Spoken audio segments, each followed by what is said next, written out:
নমস্কার বন্ধুরা, আশা করি আপনারা সবাই ভালো আছেন। আমরা সবাই ভালো আছি। তো বন্ধুরা, এই দেখতে পাচ্ছেন এখানে একটা মোচা। তো আজকে এই মোচার একটা নতুন রেসিপি হতে যাচ্ছে। নতুন বলব না ঠিক, হয়তোবা আগে অনেকেই করেছেন। তো যারা করেননি তাদের জন্য বলছি নতুন রেসিপি। তো অবশ্যই আপনারা দেখেছেন আমি কিন্তু আগেই মোচার যে কাটার যে প্রসেসটা সেটা কিন্তু আগে আমি মোচার যে ভিডিও ছেড়েছিলাম সেখানে কিন্তু দেখিয়েছি। তো আজকে আর সময় বাড়িয়ে মোচা কাটার ভিডিওটাই দেখালাম না। তো যারা নতুন দেখছেন তারা অবশ্যই আমার যে পুরনো মোচার যে রেসিপি আছে সেটা অবশ্যই দেখে নেবেন, মোচা কাটার নিয়মটা। তো বন্ধুরা, দেখতে পাচ্ছেন এখানে যে মোচাগুলো আমি কেটে নিয়েছি সেগুলো কিন্তু আমি প্রেসার কুকারে ৩টা সিটি দিয়ে নিয়েছি। তো দেখুন এখানে কিন্তু সেদ্ধ হয়ে গেছে। তো পুরোপুরি সেদ্ধ না হলেও কিন্তু 80% এর মতো সেদ্ধ হয়ে গেছে, দেখতেই পাচ্ছেন। তো মোচাগুলোকে প্রথমে কেটে নিয়েছি, তারপরে পরিষ্কার করে ধুয়ে নিয়ে তারপর কিন্তু আমি এখানে প্রেসারে দিয়েছি। তো প্রেসারে 3টে সিটি দেওয়ার পর দেখুন এখানে কিন্তু 3টে সিটি দেওয়ার পর ভাপ খাইয়ে আমি কিন্তু এটা খুলে নিয়েছি। তো এখন আমি এটাকে অন্য একটা গামলার মধ্যে নিয়ে নিচ্ছি। আর গামলা নেওয়ার পর কিন্তু আ আ প্রত্যেকটা স্টেপ কিন্তু এখানে ফলো করতে হবে যদি আপনারা এরকম রেসিপি তৈরি করতে চান। তো যারা পুরনো বন্ধু আছে অসংখ্য, অসংখ্য ধন্যবাদ।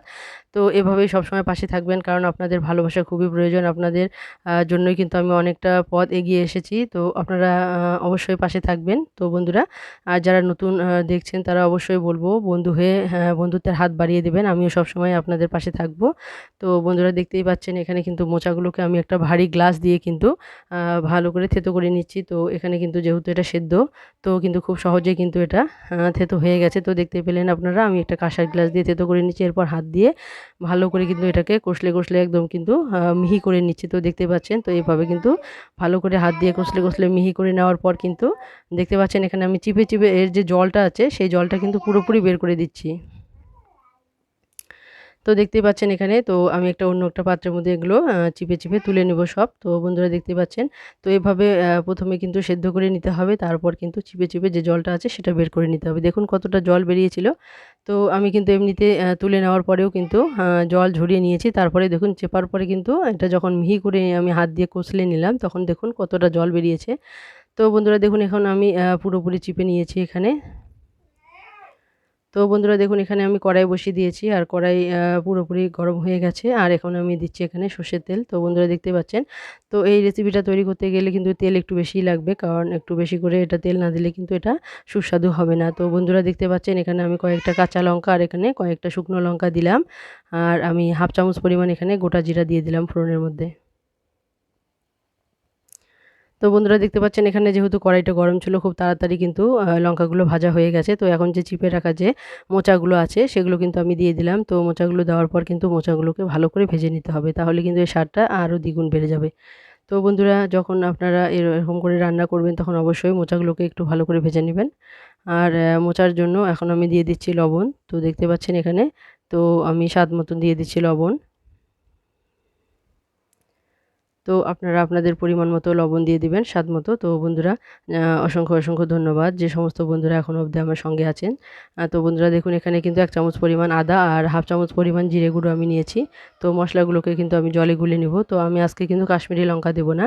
তো এটা কিন্তু হালকা কালার হবে। এই কালারটাই কিন্তু এই রান্নার জন্য কিন্তু উপযুক্ত। তো অবশ্যই বলব এই কালারটা কিন্তু এরকমই মানে ভালো লাগে। তো এখানে কিন্তু হালকা হলুদ দিয়ে দিলাম। একদম চড়া হলুদ কিন্তু এখানে দিতে হবে না। তো বন্ধুরা, দেখুন এখানে কিন্তু অনেকটা সময় আমার ভাজা হয়ে গেছে। আর ভাজা হওয়ার পর কিন্তু এখন আমি যে জিরে আর যে আদাটা আমি জলে গুলে রেখে দিয়েছি সেটা এখন দিয়ে দেবো। তো এখানে জলে গুলে দেওয়ার পরেও কিন্তু সামান্য পরিমাণ আরেকটু জল কিন্তু এখানে আমি দিয়েছি। তো এটা ভালোভাবে কিন্তু একটু ভাজা করে নিতে হবে মশলাটাকে। তো বন্ধুরা, দেখুন এখানে কিন্তু ভালো করে আমি অনেকক্ষণ এটা ভালো করে মশলাগুলো দেওয়ার পর কিন্তু ভালো করে ভেজে নিয়েছি। আর এখন আমি 1.5 বাটি পরিমাণ জল দিয়ে দেবো। তো বন্ধুরা, যেহেতু এখানে এটা সেদ্ধ করাই আছে তো এখন কিন্তু আর বেশি করে সেদ্ধ করার প্রয়োজন হবে না। তো এখানে দেখুন আমি জল যেটুকু দিয়েছি সেটুকু শুধু এটাকে জাল করে ভালো করে সুস্বাদু করার জন্য। তো বন্ধুরা, অবশ্যই আপনারা এই রেসিপিটা ফলো করবেন। তো বন্ধুরা, দেখুন এখানে কিন্তু আরেকটু জল আমি দিয়ে দিলাম। তো আমার মনে হয়েছিল জল একটু কম হবে। তো আমি আরেকটু জল কিন্তু এখানে দিয়ে দিলাম। তো দেওয়ার পর কিন্তু এটাকে আরও ভালো করে জাল করে নিতে হবে। আর নামানোর আগে আমি একটু গরম মশলা দিয়ে দেবো। তো গরম মশলাটা কিন্তু আমি নিজেই বাড়িতে মানে গোটা গরম মশলাটাকে কিন্তু এই যে দেখতেই পাচ্ছেন গোটা গরম মশলাটাকে কিন্তু আমি নিজেই গুঁড়ো করে নিয়েছি মানে ভেজে নেওয়ার পর। তো এই মশলাটার কিন্তু আলাদা একটা মানে গন্ধ এটা খুবই ভালো লাগে। তো বন্ধুরা, দেখুন এখানে কিন্তু এখানে কিন্তু পুরোপুরি রেডি হয়ে গেছে। তো আমি এখন নামিয়ে নিয়েছি, আর এটা কিন্তু গরম গরম ভাতের সঙ্গে অসাধারণ লাগে খেতে। তো বন্ধুরা অবশ্যই আপনারা মোচার হয়তো অনেকভাবে রেসিপি তৈরি করেছেন, তো অবশ্যই একবার বলবো এভাবে তৈরি করে দেখবেন, আপনাদের খেতে খুবই ভালো লাগবে। আমার তো ভীষণই ভালো লাগে, আপনাদেরও কিন্তু খুবই ভালো লাগবে। তো বন্ধুরা এতক্ষণ অবধি যারা সঙ্গে আছেন তাদেরকে অসংখ্য অসংখ্য ধন্যবাদ আবারও।